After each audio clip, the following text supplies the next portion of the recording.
Ever wanted to travel the world?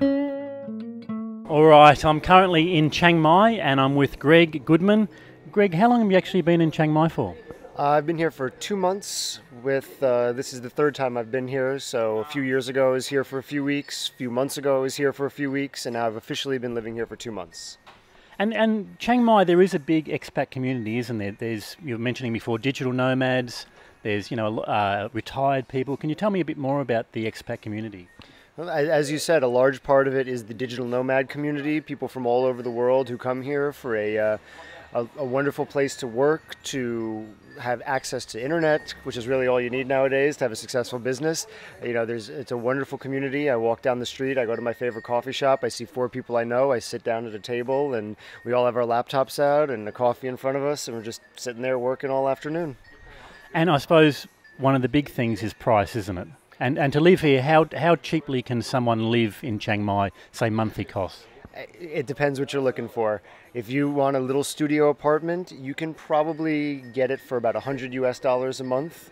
That's including your utilities and everything. If you want to live extravagantly, you can, spend $1,000 a month. It all depends on what you want, but everything, relatively speaking, and especially as an American, compared to home, is incredibly cheap, and that's one of the many reasons why my wife and I have settled down here, is to take advantage of the chance to do what we want to do, explore our passions in life, and not worry so much. And can you tell me what that is? So you are traveling with your wife. You're both exploring your dreams, basically, aren't you? Yeah. Can you tell me what that is? My dream is to find a way through travel photography, storytelling, and digital art, a way to show the world what the entire world looks like. It's a lot of people back home think it's a big, scary world out there, and through a couple of years of travel, I've decided it's really not so scary. It's really not so different than life is back home. It just looks different. And you've been running a travel photography blog since 2004, so you got in nice and early, but it still is a hobby at the moment, isn't it? You're still building it up, you're still exploring a dream, and 2 months in. Right, yes, it was a travel photography, just a static website.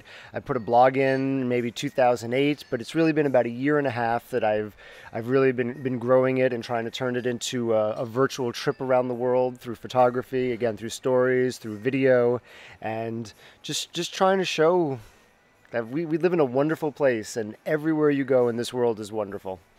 And you've only been here for 2 months, but you've already found that there is quite a community, quite an expat community, a welcoming community. Can you tell me a little bit more about that, like the meetups? Yes, so there's a few Facebook groups, and we're all digital nomads, so everyone's on Facebook.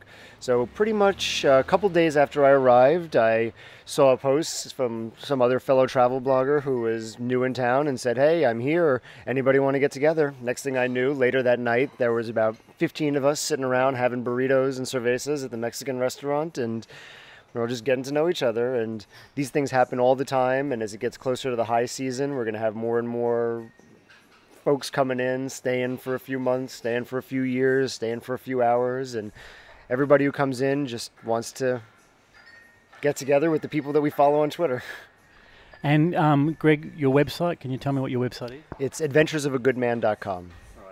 Greg, thanks for your time. Thank you. It's been really great catching up in this beautiful location. Yep. Cheers.